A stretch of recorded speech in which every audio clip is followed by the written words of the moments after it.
Assalamualaikum warahmatullahi wabarakatuh. Pemirsa gapai kemuliaan yang dirahmati Allah, namimah diterjemahkan dengan adu domba dalam bahasa Indonesia. Akan tetapi maknanya jauh lebih luas dari sekedar adu domba. Namimah sebagaimana dijelaskan Nabi SAW dalam sebuah hadis diartikan sebagai perilaku tercela yang bertujuan untuk merusak hubungan sesama manusia. Saking berbahayanya perilaku ini, Rasulullah menyebut tidak akan masuk surga orang yang suka mengadu domba. Nauzubillah. Meskipun kita tahu ancamannya, faktanya saat ini kita seolah begitu mudah disuguhkan dengan perilaku semacam ini. Lantas apa yang harus kita lakukan? Nah pemirsa, insya Allah hari ini kita akan kaji lebih jauh bahasan terkait adu domba ini bersama Ustadz kesayangan kita semua, Ustadz Hilman Fauzi. Assalamualaikum Pak Hilman. Waalaikumsalam warahmatullahi wabarakatuh. Sehat ya hari ini? Alhamdulillah sehat. Alhamdulillah, terima kasih sudah hadir di studio Gapai Kemuliaan. Bagi Anda pemirsa yang juga memiliki pertanyaan, Anda bisa mengirimkan pertanyaan Anda melalui nomor WhatsApp yang tertera di layar kaca. Anda juga berkesempatan untuk bertanya langsung kepada Ustadz Hilman melalui sambungan Zoom yang nanti akan ditentukan oleh tim Gapai Kemuliaan. Langsung Hilman, betul ya? Kita sepakat adu domba itu di mana-mana nggak baik. Bahkan tadi Rasulullah pernah bilang nggak akan masuk surga tuh orang yang suka mengadu domba. Sebegitu berbahayanya. Kenapa begitu berbahaya ya Hilman? Kenapa daya rusaknya itu luar biasa ya namimah ini? Apa tuh? Bismillahirrahmanirrahim. Alhamdulillahirabbil alamin. Allahumma sholli ala sayyidina Muhammadin sallallahu alaihi wasallam wa ala alihi washabbihi ajmain, amma ba'du. Pemirsa CNN Indonesia yang dicintai Allah, senang sekali kembali kita bisa bertemu lagi di Gapai Kemuliaan. Mudah-mudahan yang menyimak pagi ini senantiasa dalam keadaan sehat walafiat, dan yang sedang sakit kita doakan Mbak Mila semoga Allah berikan kesembuhan. Amin ya rabbal alamin. Pemirsa yang dicintai Allah, di antara perilaku dan sikap buruk yang harus kita tinggalkan jauh-jauh dalam diri kita adalah namimah atau adu domba. Kenapa? Karena perilaku ini akan mengantarkan keburukan, mengantarkan kehancuran, mengantarkan kebinasaan, dan akan menghantarkan permusuhan di antara orang-orang di sekitar kita. Maka Rasulullah SAW begitu tegas tadi Babila menyampaikan tidak akan masuk surga seseorang yang dalam dirinya ada sikap namimah, mengadu domba, membuat seseorang dengan seseorang yang lain tuh jadi bertengkar gara-gara apa yang dihasutkan kepada si A kepada si B, yang pada akhirnya akan banyak multiplier efek keburukan dari perbuatan adu domba yang dia lakukan. Maka di dalam keterangan lain Mbak Mila disebutkan, sebaik-baiknya manusia adalah orang yang ketika engkau menatapnya, melihatnya, membuat engkau semakin dekat dan taat kepada Allah. Dan seburuk-buruknya manusia adalah orang yang namimah, mengadu domba. Membuat dua orang yang awalnya saling mencintai jadi bertengkar. Membuat orang yang tidak saling tahu jadi kemudian ingin cari tahu dan membuat mereka bermusuhan gara-gara perilakunya. Dalam hadis yang lain, Nabi SAW menyampaikan, sehina-hinanya manusia adalah manusia yang bermuka dua. Gimana? Itu sehina-hinanya manusia. Sehina-hinanya manusia. Dia datang kepada yang si A dengan wajah seperti ini, dia datang kepada si B dengan wajah seperti ini. Atau bahasa lainnya, di depan dia terlihat manis, di belakang dia membicarakan keburukan daripada orang yang dia manisi itu di awalnya. Nauzubillahi min dzalik. Maka karena perbuatan namimah ini menghantarkan kemadharatan, tentu ini perkara yang dilarang dalam agama kita. Fitnah itu perilaku yang dilarang. Al-fitnatu asaddu minal qatl. Fitnah itu lebih kejam daripada pembunuhan. Nah, namimah, ya, kalau fitnah kan ibaratnya hanya satu orang. Ya, ini dua orang ya. Iya kan? Lebih dari satu. Ini namimah kan berarti dua orang. Ya. Bahkan mungkin lebih dari itu ya. Bahkan mungkin lebih dari itu jika yang tersulut itu banyak orang gitu. Makanya yang namanya kompor kan begitu. Iya, aduh. Ya kan? Pusing. Dikomporin, yang ini jadi bertengkar, ini jadi bertengkar dua-duanya. Coba bayangkan, satu orang aja yang kita fitnah. Kemudian aibnya, kekurangannya itu menyebar kepada orang dan orang jadi tahu, itu dosanya luar biasa. Apalagi namimah ini. dua orang atau bahkan lebih jadi bertengkar gara-gara apa yang kita adu dombakan. Oke. Berapa banyak dosa yang akan kita dapatkan ketika itu. Nah, Ahilman, ini menarik. Biasanya nih kita kan sudah masuk di tahun-tahun politik Iya. ya. Sudah hawanya ini sudah mulai menghangat nih. Tahun depan sudah masuk tahun politik. Nah, kadang-kadang kita banyak melihat fenomena adu domba. Apalagi sekarang dengan mudah ya aksesnya Iya. di media sosial. Bagaimana tuh kita harus menyikapi itu? Tapi kita harus jeda dulu ya, Ahilman. Nanti jawabnya di segmen berikutnya. Pemirsa jangan kemana-mana, Gapai Kemuliaan masih akan kembali setelah yang satu ini.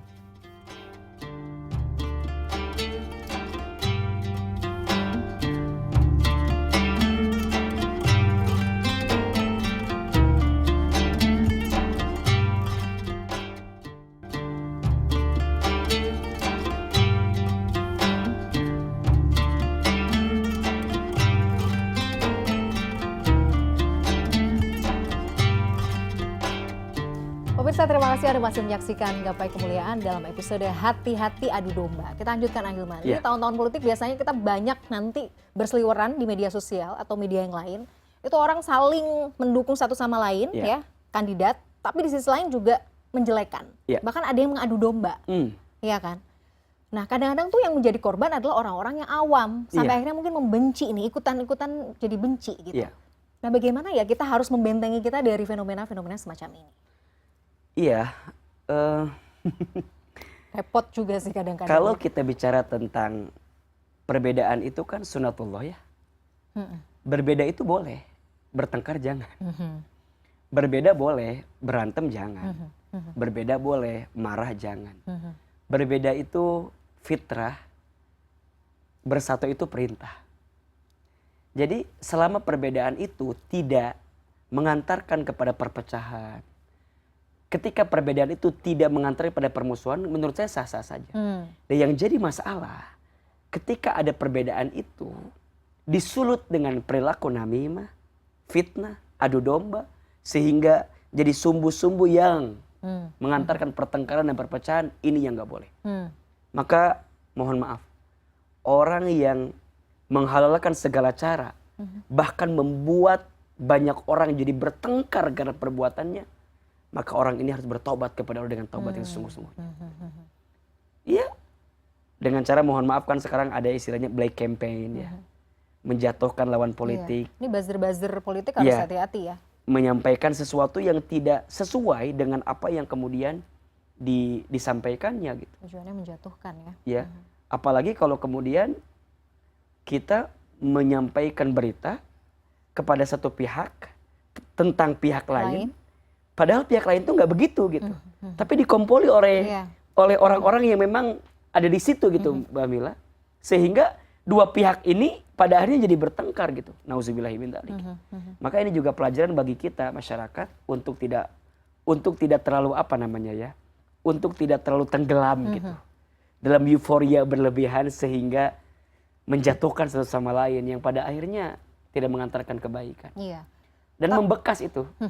Berarti kita juga maksudnya gini, kita boleh suka dengan misalnya kandidat tertentu boleh. gitu ya. Tapi jangan terlalu fanatik yang akhirnya jadi gampang baper. Itu juga sebenarnya jadi bahan yang empuk banget loh untuk buzzer-buzzer itu. Ngomporin ya, betul. ya. Memang yang jadi persoalan tuh ketika ada perasaan merasa diri lebih baik atau merasa calon kita lebih baik dengan cara merendahkan calon yang lain. Saya kira itu perkara yang kelirunya. Kalau kita merasa calon kita lebih baik boleh. Tapi ingat, jangan merendahkan dan jangan menghinakan calon yang lain. Karena bagaimanapun, ya setiap calon pasti punya kelebihannya masing-masing.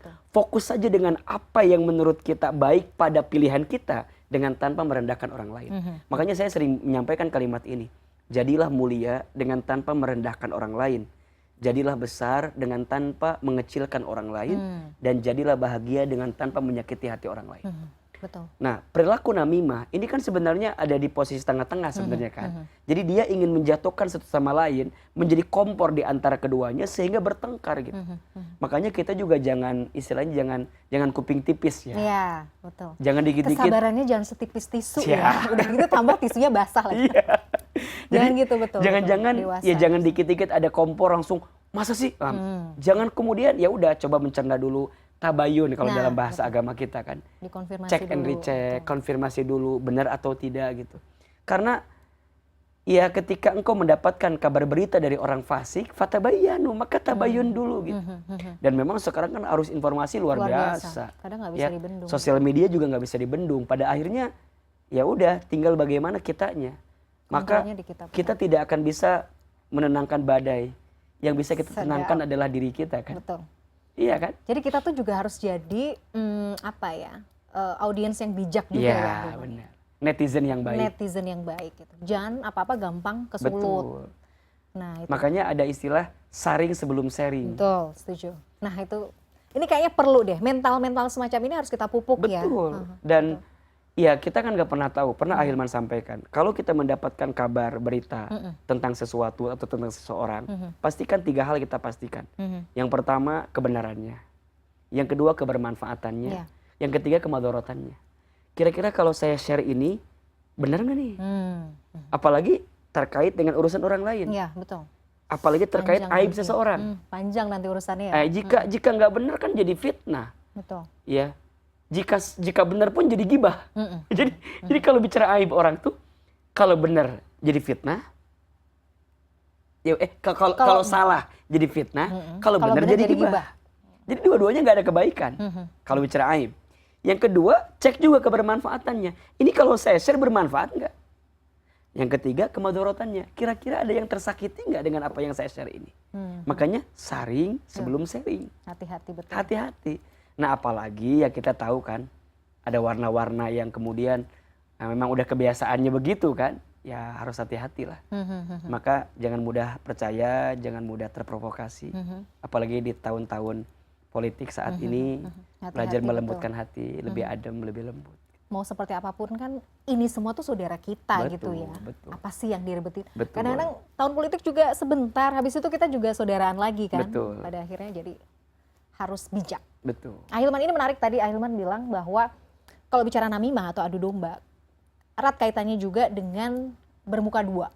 Iya kan? Nah biasanya gimana sih, saya kadang-kadang gini, maksudnya kalau kita bersosialisasi ya, berinteraksi dengan orang lain, kan ada aja loh oknum-oknum yang seperti itu. Kita tahu sebenarnya, kalau di depan bosnya misalnya, bosnya baik, gini-gini. Kadang di belakang ngomongin. Nah, kadang-kadang tuh kita tuh bingung gitu. Aduh, harus gimana ya kita menyikapi atau berinteraksi dengan orang-orang yang ini nih, yang sering bermuka dua gitu.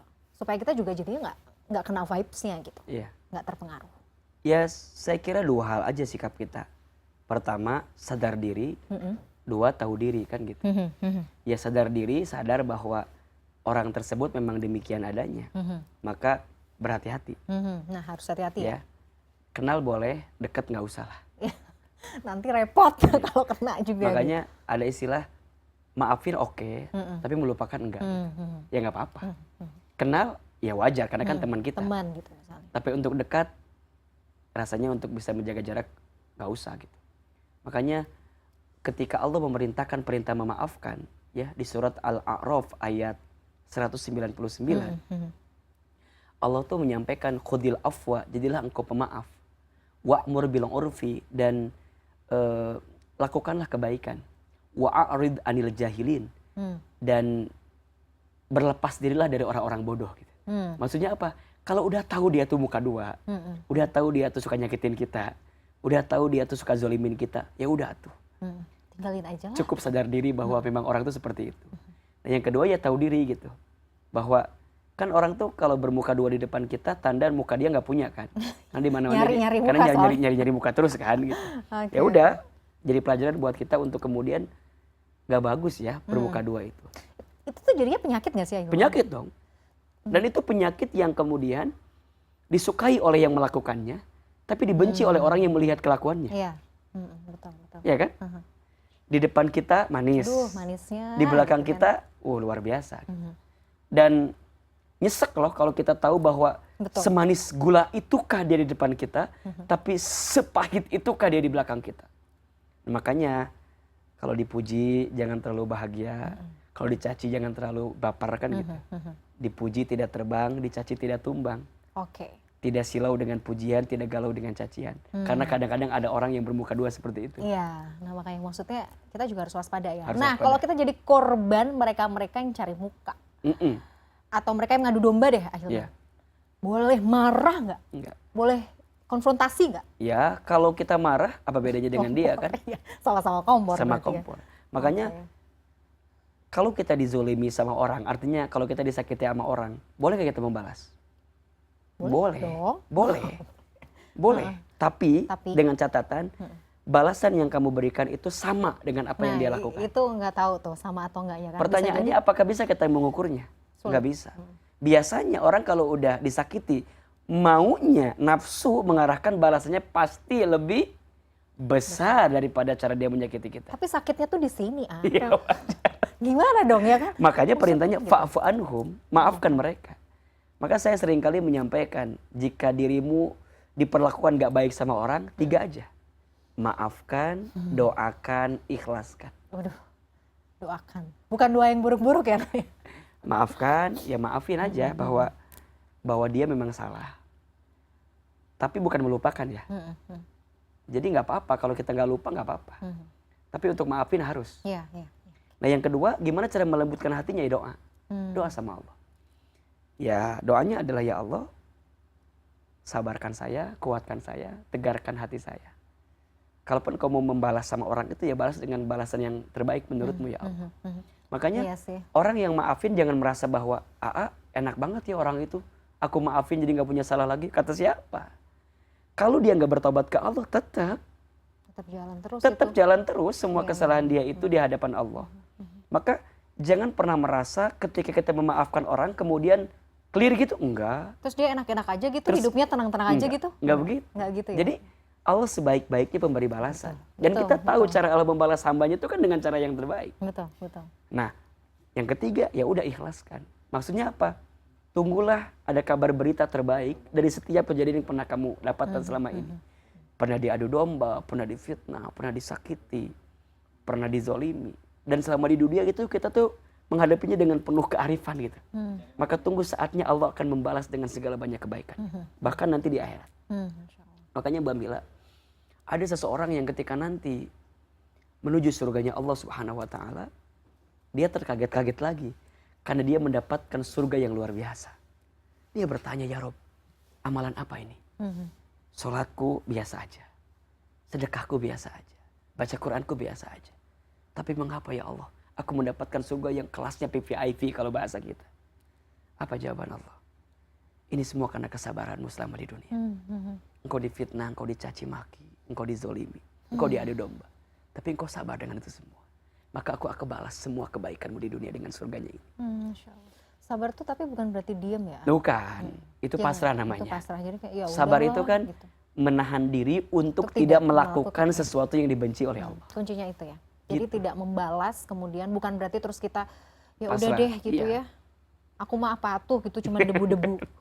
Terbangan mereka mah gitu misalnya gitu terus nggak Makanya ya, ngapa-ngapain. jauhi saja. Hmm, Jauhi, tinggalkan, dan jaga jarak dengan orang tersebut. hmm. Maafkan iya, lupakan tidak, jaga jarak hayu. Oke, Jadi- jaga jarak. Udah kuncinya di situlah daripada kemudian Jadi kita toksik ya. nanti. Nah, gitu Jadi kan. kebawa kitanya Iya. jadi negatif ya kan, Ahilman. Oke. Nah, Ahilman bagaimana kemudian kalau Ya. misalnya kita yang pernah kemudian mengadu domba terus kita sadar, ini nggak Allah, boleh. Allah. Kita sadar, aduh salah nih. Allah. Apa yang harus kita lakukan? Step-stepnya apa? Allah. Nanti ya tapi bahasnya. Pemirsa jangan kemana-mana. Gapai Kemuliaan akan kembali setelah yang satu ini.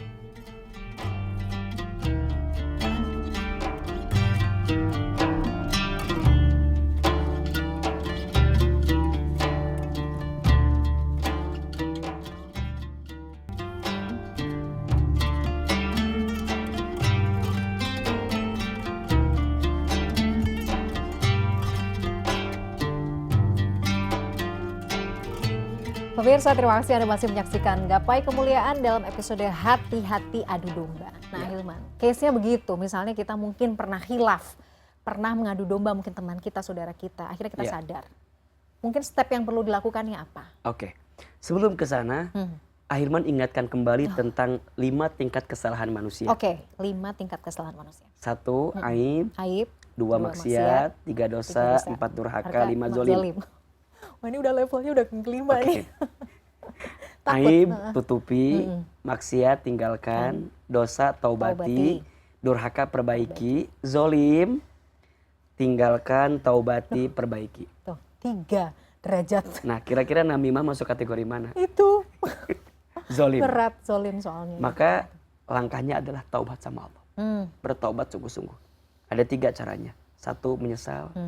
2, berhenti melakukan itu lagi. Dan yang ketiga, berjanji sungguh-sungguh untuk mengisi hari-hari ke depan dengan kebaikan. Semoga kebaikan kita ini bisa nutupin keburukan kita di masa lalu. Jika ini menyangkut urusan dengan manusia, maka selesaikan. Temui. Minta maaf. Tapi dia belum maafin. Cari cara agar dia membuka hati untuk maafin kita. Jadi bukan hanya lip sync gitu. Senengin dia, bahagiain dia, berbuat baik kepada dia gitu. Tapi tetap nggak dimaafin juga Ustaz. Tidak segampang itu. Minta kepada Allah agar melembutkan hati. Nah tapi juga dari kita juga ada perbaikan gitu. Jangan aku mau udah nggak dimaafin. Udah habis kesempatan aku hidup. Enggak gitu juga. Ya. Jangan putus asa juga. Semua dosa, ya kadang-kadang semua dosa itu diampuni kecuali syirik kepada Allah. Maka di surat Az-Zumar ayat 53 Allah sampaikan, "Qul ya ibadiyalladzina asrafu ala anfusihim la taqnatu min rahmatillah. Innallaha yaghfirudz dzunuba jami'a." Wahai hambaku, itu Allah masih manggil hamba ya. Wahai hambaku yang pernah melampaui batas dalam berbuat kesalahan, jangan pernah putus asa dengan rahmat Allah. Sesungguhnya Allah akan mengampuni dosamu seluruhnya. Maka urusan sama Allah taubati, ya, tinggalkan. Dan urusan sama manusia perbaiki. Ayo senengin orang yang kita zalimi itu. Datengin, minta maaf, kasih hadiah. Berbuat baik. Malah termasuk kalau dia telah wafat kelak gitu ya, kita sedekah niatin buat orang itu. Bisa ya, bisa nyenengin. Senengin keluarga besarnya yang barangkali kan adu domba ini parah ya. Maksudnya banget. Orang jadi bertengkar, bermusuhan gara-gara kelakuan dia. Makanya orang yang biasa jadi kompor itu dosanya luar biasa tuh. Aduh, hati-hati betul. Apalagi sampai membuat 2 orang jadi saling benci gara-gara apa yang dia lakukan. Nauzubillahi min dzalik. Kebenciannya saja ini udah dibenci kan sama Allah. Iya. Apalagi orang yang menjadi sumber kebencian itu. Jadi 2 orang jadi saling benci ini kan nggak boleh nih. Ternyata kita tahu orang ini saling membenci bukan tanpa alasan. Ternyata dikomporin oleh orang ini gitu.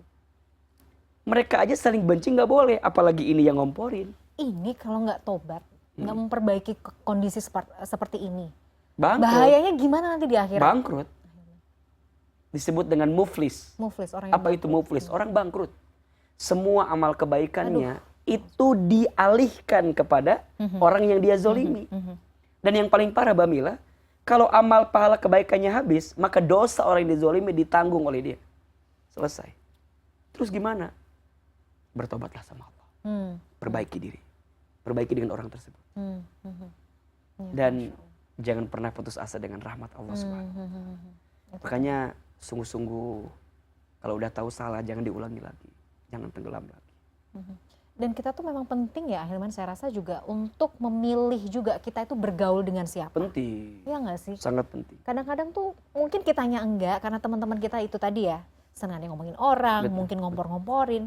Jadi ke bawah akhirnya. Ya makanya maksiat itu juga datang bukan karena hanya ada niat dari pelakunya, tapi juga karena ada kesempatan. Termasuk kesempatan itu karena ada lingkungan yang mengarahkan dia pada keadaan tersebut gitu. Kalau kita berteman dengan orang yang suka ngegosip, ya, suka nyinyir, suka julid, ke bawah nggak? Ke bawah. Itu saya rasakan betul sih sebenarnya. bukan masalah adu dombanya ya. Tapi gitu teman itu mempengaruhi kita sangat. Tapi kalau kita ketemu sama teman yang bawaannya adem ya, lembut gitu. Pasti kita juga akan punya opsi gitu untuk memilih jalan yang lebih lembut dibandingkan jalan yang kurang baik gitu. Orang adu domba. Kadang kalau kita imannya setipis tisu, apalagi tisunya basah, pasti kita akan balas, nggak bisa tinggal diam. Ayo, kita kemana harga diri saya? Kan pasti begitu. Diadu domba lagi. Dan ini kebiasaan. Itu candu, Mbak Mila. Betul. Kayak berbohong. Iya, betul. Akhirnya. Orang tuh kalau udah bohong, maka nextnya dia akan sibuk menutupi kebohongan yang dia lakukan sebelumnya. Nah sama, orang kalau udah ngomongin orang, gibah, fitnah, adu domba itu udah jadi kayak kebiasaan aja gitu. Nggak merasa bersalah. Nggak merasa bersalah. Aduh, kalau sudah di level tidak merasa bersalah itu luar biasa. Makanya cari teman yang baik gitu, yang bisa mengingatkan kita bahwa perkara itu nggak baik gitu. Nah karena kalau kita tenggelam pada circle perbestian yang seperti itu, Aduh, ya besti. pasti kita akan seperti benang kusut yang Lingkaran setan. kita nggak bisa lepas gitu. Ini orang benci ke kita, orang ini cerita ke orang terus panjang gitu. Makanya hati-hatilah ketika engkau berteman dengan orang yang suka menceritakan aib orang lain. Waduh, iya betul. Karena betul. boleh jadi di belakangmu Bisa jadi. dia menceritakan tentang aibmu kepada orang lain. Aduh, jangan sampai. Berhati-hatilah engkau berteman dengan orang yang adu domba. Boleh jadi di belakangmu dia mengadu domba dirimu dengan orang lain. Oke, singkatnya Ahilman, supaya kita tidak terjebak dengan lingkungan yang seperti itu dan kita juga cukup wise untuk bisa punya radar gitu. Nggak boleh nih. Ini udah ada sinyal-sinyal adu domba nih. Ya. Apa yang harus kita lakukan? 2 I lah bekalnya. 2 I. I yang pertama iman. I yang kedua ilmu. Ilmu. Ya, Udah aja. itu ya. Imannya tingkatin, ilmunya tambahin. Iman, yakin ke Allah. Kan orang berbuat dosa tuh karena merasa nggak dilihat oleh manusia. Mumpung nggak ada orangnya. Iya, betul. Padahal dia tuh yakin Allah melihat dia. Iya, tapi Manusia nggak melihat dia, iya. Tapi Allah kan lihat. Maka iman yang kuat akan membentengi dia untuk terjelembab pada maksiat. Nah yang kedua ilmu. Dia jadi tahu namimah itu dosa besar. Fitnah ini luar biasa. Gegibah itu seperti memakan bangkai saudara sendiri. Itu kan sesuatu yang harusnya membuat kita jadi lebih hati-hati dan takut gitu. Maka 2 I aja. Iman, ilmu. Gapai kemuliaan hadir dalam rangka itu. Ingin mengisi iman kita, ingin menambahkan ilmu kita. Masya Allah. Maka mudah-mudahan jika yang disampaikan selama ini barangkali mungkin pembahasannya muter di situ, berkutat di situ. Jangan pernah lelah, karena diingetin gitu. Betul. Kita butuh kok itu akhirnya. Manusia itu kan ya makhluk yang mudah lupa dan mudah salah gitu. Betul. Maka kita diingatkan. Dan ini watawassaw bil haq watawassaw bis sabr. Dan mohon maaf, belum tentu yang bicara lebih baik. Betul. Ini autokritik sebenarnya. Ini juga adalah nasihat untuk catatan diri bagi sendiri kita. ya. Ahilman, Karena bagaimanapun kita hari ini dimuliakan karena satu alasannya. Karena Allah nutupin aib-aib kita aja. Masya Allah. Makanya mudah-mudahan Allah nutupin aib kita dan Allah membimbing kita dalam akhlak yang lebih baik. Amin. Dan semoga acara ini juga bisa membawa kebermanfaatan. Betul. Dan itu yang selalu Ahilman minta sama Allah gitu. Ya Allah, kalau hamba tak punya banyak bekal untuk bisa kembali kepadamu, jadikanlah amalan hamba melalui acara ini sebagai cara hamba untuk bisa mendapatkan surganya Allah Subhanahu wa taala. Itu aja. Maka bukan hanya Ahilman, bukan hanya Bamila, tapi juga kameramen, teman-teman produksi. Kita ngerasa kalau nanti kita kembali kepada Allah dan kita gak punya banyak bekal, maka cukuplah ini semua menjadi bekal terbaik kita untuk kembali kepada Allah. Karena kita percaya Bamila, man dalla ala khairin falahu mithlu ajri fa'ilihi. Barang siapa yang menunjukkan jalan kebaikan, sampai ada orang yang berbuat baik karena ajakan kebaikan kita, maka kita mendapatkan pahala yang sama seperti orang yang berbuat baik itu tanpa dikurangi sedikit pun. Ahilman jadi sedih. Masya Allah. Ahilman terima kasih loh sudah berbagi ilmu, sharing pengalamannya luar biasa. Mudah-mudahan betul ya harapan kita semua acara ini bisa membawa kebermanfaatan dan kelak jadi amal jariah kita semua. Amin ya rabbal alamin. Ahilman terima kasih sekali lagi. Pemirsa, tidak terasa kita sudah sampai di penghujung program Gapai Kemuliaan. Semoga apa yang kita bahas hari ini bisa menambah keimanan kita dan juga ilmu kita untuk semakin dekat kepada Allah Azza wa Jalla. Amin ya rabbal alamin. Saya Meladia Rahma dan juga Ustaz Iman Fauzi undur diri. Insya Allah kita akan jumpa kembali pada Gapai Kemuliaan berikutnya. Wabillahi taufiq wal hidayah. Wassalamualaikum warahmatullahi wabarakatuh. Waalaikumsalam warahmatullahi wabarakatuh. Terima kasih ya.